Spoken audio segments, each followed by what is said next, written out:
Así que durante Love Gives hemos estado entendiendo el corazón que hay detrás y las cosas que podemos aprender y aplicar a nuestro propio viaje.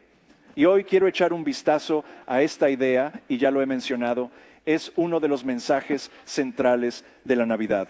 Dios está con nosotros, pero ¿qué significa eso? Y especialmente cuando la vida no se desarrolla de la manera que pensamos que debería. ¿Cómo es que Dios está con nosotros? ¿Y cómo lo entendemos? ¿Y cómo lo integramos en nuestra vida cotidiana? Día a día. Bueno, probablemente sepas que durante la época navideña hay muchos niños que creen que una persona especial trae regalos la mañana de Navidad, ¿verdad? Bueno, me encontré con algunas cartas de niños que están luchando con su confianza en el alegre y viejo San Nicolás y tienen algunos problemas. ¿Puedo compartir algunas de ellas con vosotros? Aquí está la primera. Querido Papá Noel, será mejor que traigas mi pony este año o habrá consecuencias. Estás sobre aviso, Señor. Será mejor que cumpla. Me encanta la ortografía de esta. Querido Papá Noel, te escribo el día después de Navidad y estoy muy triste. Solo he recibido uno de los 2 regalos que te pedí. Como te has comido mis galletas, supongo que el regalo que me faltaba era un error. Te doy una semana para arreglarlo. Va contrarreloj, Señor. Quiero un iPhone, cómprelo ahora. Y PS, cómprele a mi hermana un Panda, o si no, no creo en ti, pero da igual, dice Nicole. Ella está como tirando las manos ahí arriba. Y también podría llenarlo. Y la última, querido Papá Noel, aunque sé la verdad, quiero que sepas lo mucho que he disfrutado creyendo en ti durante los últimos 10 años y medio. Con amor, Ana. Pero Ana está fuera. Y me pregunto si algunos de esos niños, luchando con su comprensión de cómo funciona todo eso, podría ser similar a cómo algunos de nosotros luchamos para entender, bien, Dios está conmigo. ¿Qué significa eso? Y especialmente cuando las cosas no están sucediendo en mi vida de la manera que creo que Dios las haría, ¿cómo se supone que debo entenderlo? ¿Qué significa? Así que retrocedamos un poco antes de saltar a la comprensión y el aprendizaje acerca de cómo Dios está con nosotros. Durante las últimas semanas hemos seguido el relato de Mateo sobre la historia de la Navidad. Comienza dándonos una genealogía. Una genealogía es una larga lista de nombres que para nosotros suena muy aburrida y es difícil pronunciar muchos de esos nombres allí. No sé ustedes, pero yo a veces me salto el final y sigo adelante. Pero Mateo hace todo lo posible por incluir en esa genealogía a algunas personas que tienen un historial menos que estelar en lo que se refiere a la vida ante Dios e incluso con los demás, tal vez con ellos mismos. Y así Mateo nos está comunicando, si tienes un historial menos que estelar, ¿adivina qué? Jesús vino por ti también. Y ahí hay buenas noticias. Y Mateo era un tipo considerado malo en su época porque trabajaba para los romanos. Así que él incluye un montón de gente mala en eso, como si dijera, tú sabes quién está incluido en lo que Jesús vino a hacer, todos. Y luego nos presenta a un hombre llamado José. Y José, dice, era un hombre fiel. Y para nosotros eso suena muy general y muy genérico, pero era bastante específico en aquella época. Significaba que José, al igual que otro grupo de personas, formaba parte de ese grupo. Se comprometieron a hacer todo lo que la ley de Moisés, la Torá, grandes partes del Antiguo Testamento, si lo decía, él lo hacía. Y estaba absolutamente comprometido con los caminos de Dios. Bueno, también se comprometió a casarse con una mujer llamada María. Y en ese entonces estar comprometido era un contrato de matrimonio legalmente vinculante, pero aún no vivían juntos como una pareja casada. Hubo un periodo de 1 año en el que el nivel de compromiso de ambas personas fue realmente examinado. Y es durante ese tiempo de compromiso que María se queda embarazada. Y no se nos dice exactamente cómo se enteró José, pero él estaba comprometido con Dios y tampoco quería tirarla debajo del autobús y exponerla públicamente. Así que decidió divorciarse discretamente. Y es en ese momento José recibe la visita de un ángel en un sueño que dice básicamente esto: no tengas miedo de llevar a María a casa como esposa, porque lo concebido en ella es del Espíritu Santo. Y luego vienen estas palabras: Todo esto, todo lo que José ha pasado, todas las generaciones y todo lo que vino antes, todo esto tuvo lugar para cumplir lo que el Señor había dicho a través del profeta. La Virgen concebirá y dará a luz un hijo y lo llamarán Emmanuel, que significa Dios con nosotros. ¿Qué significa esto?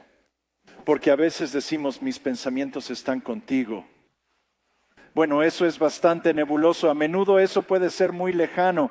¿Qué significa que Dios está con nosotros y cómo encaja eso como uno de los temas centrales y comunicaciones de la historia de la Navidad? ¿Navidad? Bueno, si te fijas, Mateo dice que todo esto sucedió para que se cumpliera lo que el Señor había dicho a través del profeta. Así que lo que está haciendo es remitirse a algo que se dijo en otro momento o lugar. ¿Alguna vez has estado leyendo un artículo en línea y luego ves que parte de la letra está en azul? Y si pones el cursor sobre eso y haces clic, es un hipervínculo y te lleva a otro lugar. Bueno, adivinen qué, eso lo inventó Matthew. No, estoy bromeando, pero eso es lo que está haciendo aquí. Nos está pegando y volviendo esto azul para decir, si haces clic en eso, adivina qué, te va a llevar de vuelta a donde esa historia tuvo lugar, porque lo que está sucediendo ahora está ligado a lo que se dijo entonces. Así que si haces clic en ese enlace, te lleva de vuelta a la referencia de la profecía del Antiguo Testamento en el Nuevo Testamento. Roy acaba de hacer esto. Ese no es un sitio web real, pero si vas allí y seguimos lo que dijo el profeta, nos lleva a este lugar. Isaías capítulo 7. El año es 735 antes de Cristo, todos esos años antes de que Jesús naciera. Y el lugar es el reino sureño de Judá. Y en ese tiempo y lugar en la historia, Dios aparece y hace una promesa que Mateo está diciendo todos esos años después. Esto es todo. Y aquí es cuando esa promesa se completa. Que hay una promesa que Dios hizo y ahora es una promesa que ha cumplido. Así que permítanme darles un poco de contexto y luego vamos a caminar a través de estos versículos. En el momento en que esto tiene lugar, la nación de Israel está dividida en un reino del norte y un reino del sur. Cuando Dios estableció la nación por primera vez, era una nación, pero luego a través de algún mal liderazgo por parte de los reyes, hubo una guerra civil que ahora dividió la nación en dos. Hay una parte del norte que retuvo el nombre de Israel. También se le llamó, y lo verás en un minuto, Efraín, y se va a poner muy raro porque hay nombres que se usan indistintamente aquí. Voy a hacer todo lo posible para aclararlo. El reino del sur, la parte roja de este mapa, es Judá. Y ahí es donde estas palabras van a ser dichas, es al rey de Judá, el reino del sur. Y en el contexto más grande de la región, el verde en el mapa allí es la nación del perro grande del día, se llama Asiria. Y para hacer las cosas más confusas hay Siria y Asiria, así que son diferentes. La gran nación perro es Asiria y han conquistado una nación tras otra. Y ahora, como se puede ver en este mapa, están a las puertas de conquistar tanto el reino del norte, Israel, y el reino del sur, Judá. Y es en ese ambiente donde la gente real está lidiando con problemas reales de la época, que estos eventos se desarrollan.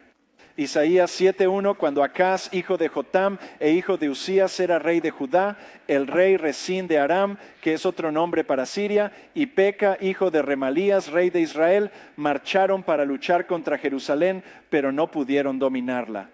¿Y qué pasó justo antes de eso, verdad? Asiria está en marcha, y así que ahora algunos reinos están tratando de formar una alianza para ser una nación lo suficientemente fuerte como para luchar contra Asiria, porque son muy poderosos. Y el rey Acaz del reino del sur, Judá, fue invitado a unirse a esa alianza. Pero ¿sabes lo que dijo? Dijo que no. Y cuando la respuesta fue no, estas dos naciones, Aram y el reino del norte de Israel, decidieron marchar contra el reino del sur de Israel, Judá. Y conquistaron parte del territorio, pero la ciudad de Jerusalén se mantuvo fuerte. Así que ahora los ejércitos se han retirado, pero ahora están en marcha de nuevo y están haciendo su camino a Jerusalén. Ahora la casa de David fue informada. Aram se ha aliado con Efraín, por lo que los corazones de Acaz y su pueblo fueron sacudidos como los árboles del bosque son sacudidos por el viento. Y la palabra sacudido allí podríamos sustituir la palabra miedo, ¿verdad? Miedo, ansiedad. Y hay un dicho que ha existido por mucho tiempo, que miedo se deletrea F-E-A-R. Y es algo lindo decir, ¿qué significa? Evidencia falsa que parece real. Y yo diría, bueno, eso es pintoresco, pero no siempre es cierto. porque aquí hay un par de naciones que están realmente en marcha. Se avecina una batalla, nos libramos de una batalla, hay una segunda batalla en la puerta. Y el rey tiene miedo y el pueblo tiene miedo. Hay algunas situaciones en la vida que no son inventadas. No son pruebas falsas que parecen reales, algunas de ellas son reales y algunas de ellas pueden hacernos temblar. Sacudidos en nuestra fe, sacudidos en nuestra confianza, sacudidos preguntándonos dónde está Dios en medio de los eventos reales de la vida como esos. Bueno, vamos a hacer algunas preguntas a medida que avanzamos a través de esto y permítanme hacerles esta pregunta basada en eso. ¿Qué es lo que temo? ¿Qué es lo que tal vez te causa, tal vez en este momento, a ser sacudido, que tengas miedo? Y tal vez no sea algo que estés inventando, sino algo real. ¿Qué es lo que puede hacer que tu corazón y tu fe? Acaz envió mensajeros a Tiglat-Pileser, rey de Asiria. Soy tu siervo y tu vasallo. Sube y sálvame de la mano del rey de Aram o Siria y del rey de Israel que me están atacando. Y así Acaz fue invitado a esta alianza. Dijo que no. Y así esas dos naciones se juntaron y lo atacaron y en el camino otra vez.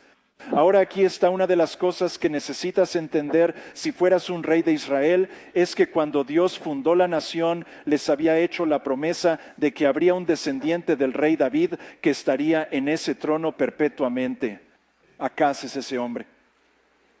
Y así cuando estas naciones vienen contra él y quieren destituirlo, eso iría en contra de la promesa que Dios había hecho. Y así, si tú fueras el rey, podrías apoyarte en la promesa que Dios había hecho o podrías decidir hacer otra cosa. ¿Sabes qué decide hacer Acaz? Decide hacer otra cosa.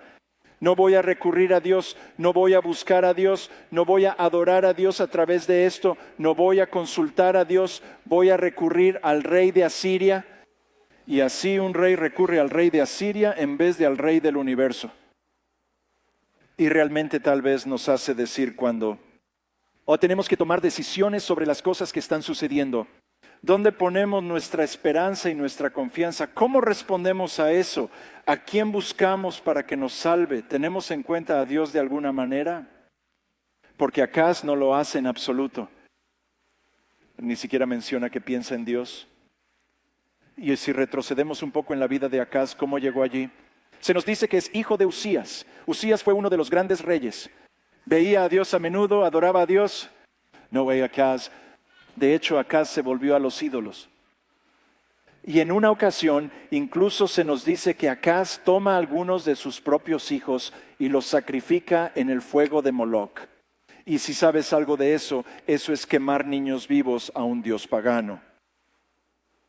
Este es un rey que no piensa en Dios, que no mira en la dirección de Dios y se vuelve hacia el rey de Asiria y dice, bueno, me salvaste de la mano. Y luego se volvió hacia el Dios que le prometió que sería un descendiente en el trono. Así que déjame hacerte esta pregunta. ¿Cómo respondo? ¿A dónde? Y cuando estoy buscando algún tipo de dirección, algún nivel de confianza, alguna comprensión de lo que está pasando y hacia dónde va todo eso, ¿cómo respondo?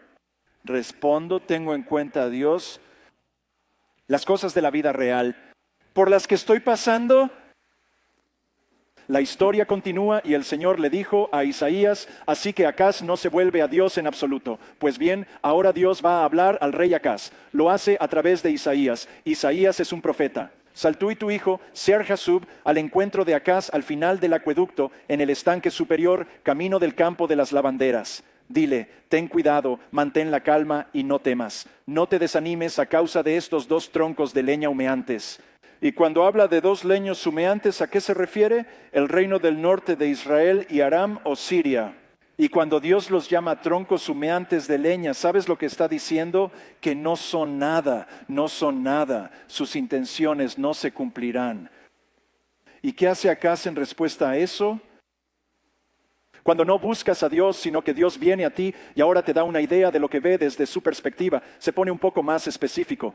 Aram, Efraín y el hijo de Remelías aplaudieron tus ruinas diciendo, invadamos a Judá, hagámosla pedazos y dividámosla entre nosotros y hagamos rey sobre ella al hijo de Tabeel. ¿Qué es eso? Para poner un rey títere en tu lugar, Acaz. Pero no va a suceder. Dios dice, recuerda las promesas como entre líneas. Dios está invitando a un rey que está en la línea de David para recordar, he hecho una promesa. ¿Confiarás en el Dios que hizo una promesa para mantener su promesa? Sin embargo, esto es lo que el Señor soberano dice que va a seguir hablando a Acaz. No se llevará a cabo, no va a suceder porque la cabeza de Aram es Damasco y la cabeza de Damasco es solo Resín. Dentro de 65 años, Efraín estará demasiado destrozado, el reino del norte para ser un pueblo. La cabeza de Efraín es Samaria y la cabeza de Samaria es solo el hijo de Remelías. Dios básicamente dice que las intenciones que tienen no van a suceder. Y luego dice estas profundas palabras: si no te mantienes firme en tu fe, no te mantendrás en absoluto.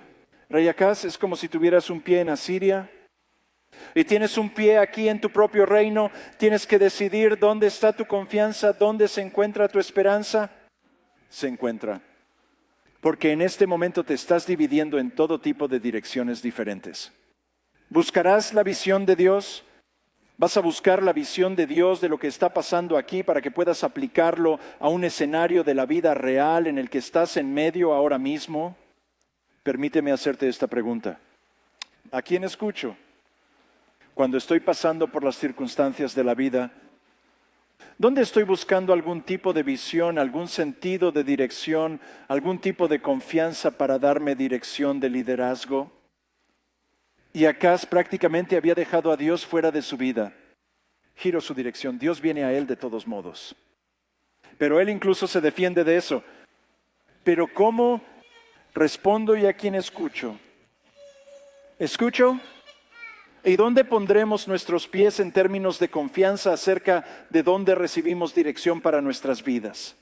Una cosa es que digamos, bueno, ¿a quién escucho? Sabes, en esos versos parece como si Dios hablara, ¿cierto? Estaba hablando a través de este profeta llamado Isaías. Sería muy fácil para mí tomar las palabras de Dios si escucho esta voz audible para saber que Dios está conmigo. Si estuviera absolutamente seguro de eso, eso es lo que haría. Pero no sé tú, yo nunca he oído la voz audible de Dios. ¿Y cómo entendemos eso? ¿Cómo encontramos esa dirección de Dios para que podamos escuchar a Dios? Bueno, ¿sabes dónde se encuentran las palabras de Dios? Se llama la Biblia. Y Dios nos ha revelado sus palabras. Y aquí dentro no está, ya sabes, oye, no pienso en Dios. Y luego me encuentro en una crisis, déjame ir allí y Dios simplemente me lo revelará. No es así como funciona. Pero a menudo así es como funciona para nosotros. Pero más bien el llamado es para nosotros sobre una base regular. Nos apoyemos en las palabras de Dios, para que cuando llegue el día en que necesitemos sabiduría y dirección y un sentido de confianza acerca de quién es Dios y hacia dónde va, ya estemos allí. Y para ser realmente específico sobre esto, voy a invitarte a hacer algo. Vas a escuchar más sobre esto en las próximas semanas. Pero en el año que viene voy a invitarte, desafiarte a leer la Biblia conmigo en un año. Y habrá una forma específica para que te involucres y formes parte de ello. Pero mientras escuchamos la palabra de Dios, hoy nos apoyamos en la palabra de Dios regularmente. Ganamos sabiduría, ganamos un sentido de confianza acerca de quién es Dios y las promesas que ha hecho, que tiene toda la intención de cumplir. Alguien dijo una vez, ya sabes, nunca he oído a Dios hablar en voz alta. Y creo que la respuesta es, ¿quieres oír a Dios hablar en voz alta? Lee la Biblia en voz alta, porque son las palabras de Dios. Así que vamos a hacer eso en el año que viene, que vamos a comprometernos a escuchar a Dios y lo que tiene para nosotros. Y la historia continúa de nuevo. El Señor le habló a Acaz, y esto es increíble, porque Acaz básicamente está ignorando a Dios. No voy a buscarlo, ni a consultarlo, ni a hacer nada. Y ahora Dios aparece y dice, pídele al Señor tu Dios una señal. Y esto es increíble, esto es como lo del cheque en blanco. Ya sea en las profundidades más profundas o en las alturas más altas, Él dice, solo dilo. Y esto no es una cosa regular que Dios hace. Este es el sueño que todos tenemos, ¿verdad? Dios, si lo escribes en la pared, sabré que eres tú. Y aquí está un rey que no ha mirado en la dirección de Dios. Dios viene a él de todos modos, dice, pide algo, lo que sea, y yo lo haré. ¿Ves? La respuesta de Acaz parece muy espiritual, pero no lo es. No pediré, no pondré a prueba al Señor. Y eso es un montón de tonterías. ¿Sabes por qué no va a hacerlo? Porque ya ha tomado una decisión. Va a confiar en el rey de Asiria, no en el rey del universo y no en el Dios de la Biblia.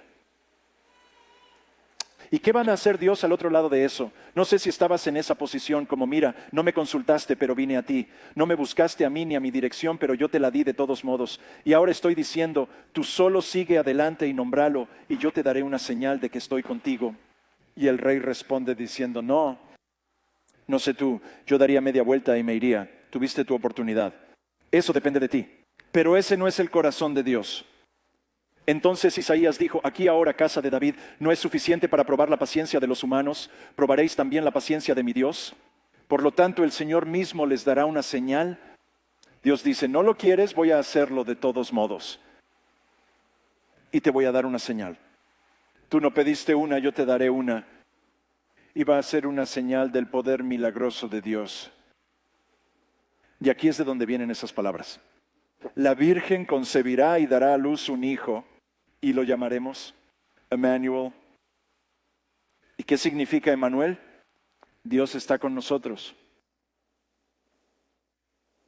A un rey que está bloqueando a Dios, Dios le dice, voy a venir de todos modos.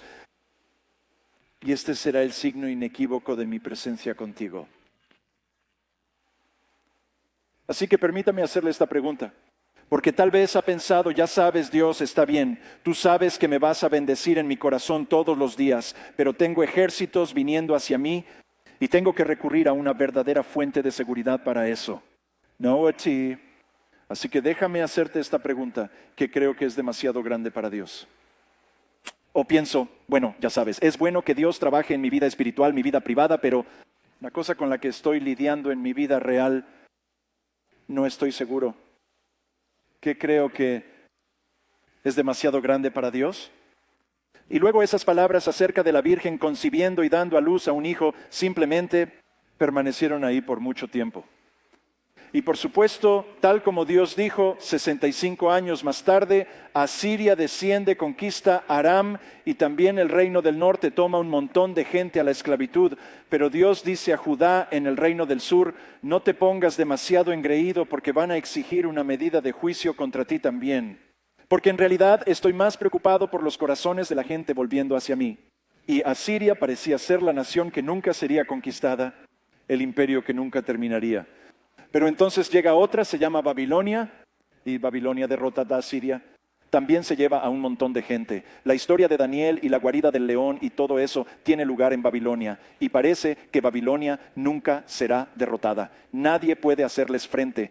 Hasta que llega el imperio medo-persa y los medo-persas derrotan a los babilonios. Y ahora parece que serán el reino que nunca terminará. Incluso se refieren a su rey como el rey de reyes, porque siempre habrá alguien en el trono del imperio medo-persa hasta que llegue el imperio griego y derrote al imperio medo-persa bajo la dirección de Alejandro Magno. Y parece que los griegos nunca serán derrotados hasta que lleguen los romanos. Y así es en este mundo nuestro, un imperio tras otro. Ni sin embargo, las promesas de Dios permanecen a través de todo.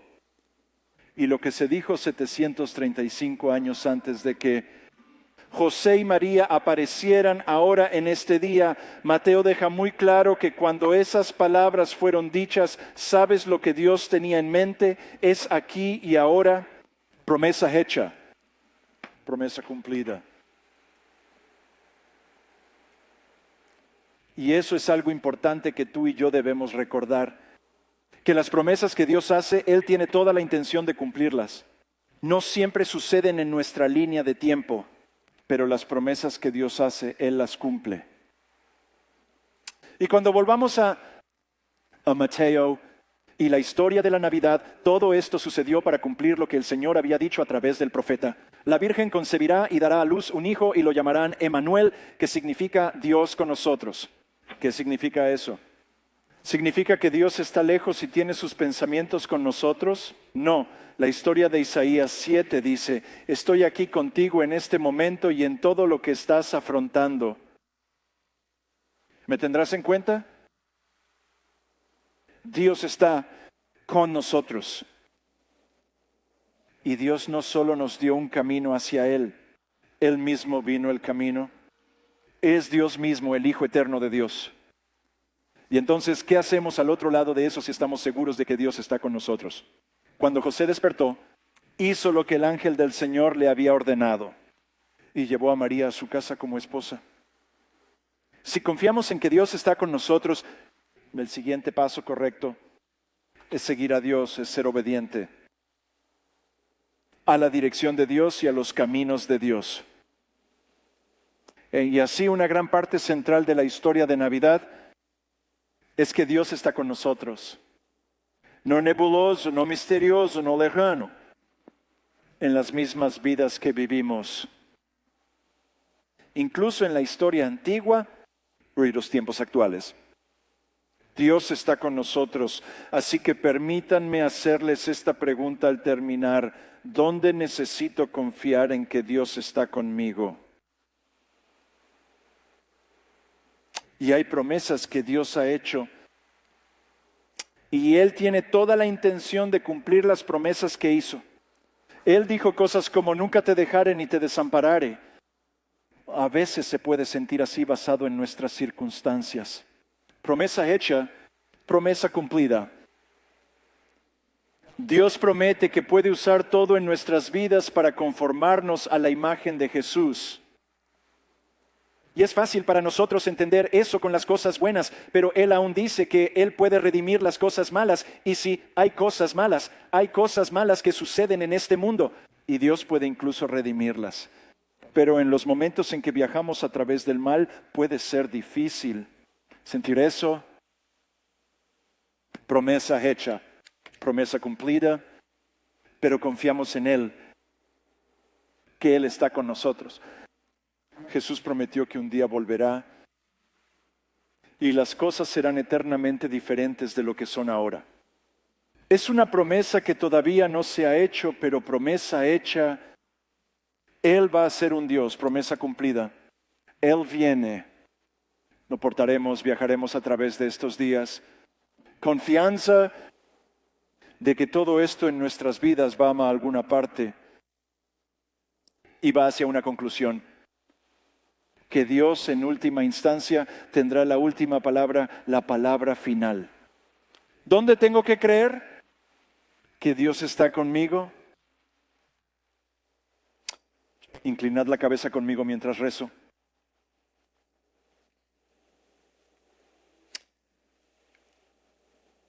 En este mundo roto nuestro, Dios, hay veces que tenemos preguntas y tenemos dudas. Y podemos llegar a tener miedo. Y Dios, en momentos de la vida real como esos, con la historia de Navidad, arroja algo de luz sobre eso, que tú estás con nosotros, nunca estamos solos, no contigo. Y así, Dios, te pido que continúes haciendo tu trabajo para construir esa fe en nuestros corazones y en nuestras vidas, para que te hagamos cada vez más factor en día a día en las vidas que nos has dado. Y mientras lo hacemos, Dios, que tengamos una clara comprensión de quién eres y las cosas que has prometido y las direcciones en las que nos llevas. Y Dios, que aumente nuestra alegría de saber que nuestro gran Dios está con nosotros, pase lo que pase. Gracias por lo que eres, gracias por las cosas que has hecho, gracias por esta estación que nos muestra de una manera tan personal lo dispuesto que estabas de estar con nosotros en estas vidas que vivimos. Dios, que nuestra esperanza esté en ti y te agradecemos por tu gracia a lo largo del camino y durante este tiempo que te veamos cada vez más en todo su esplendor. Te lo pedimos y oramos en el poderoso nombre de Jesús. Amén.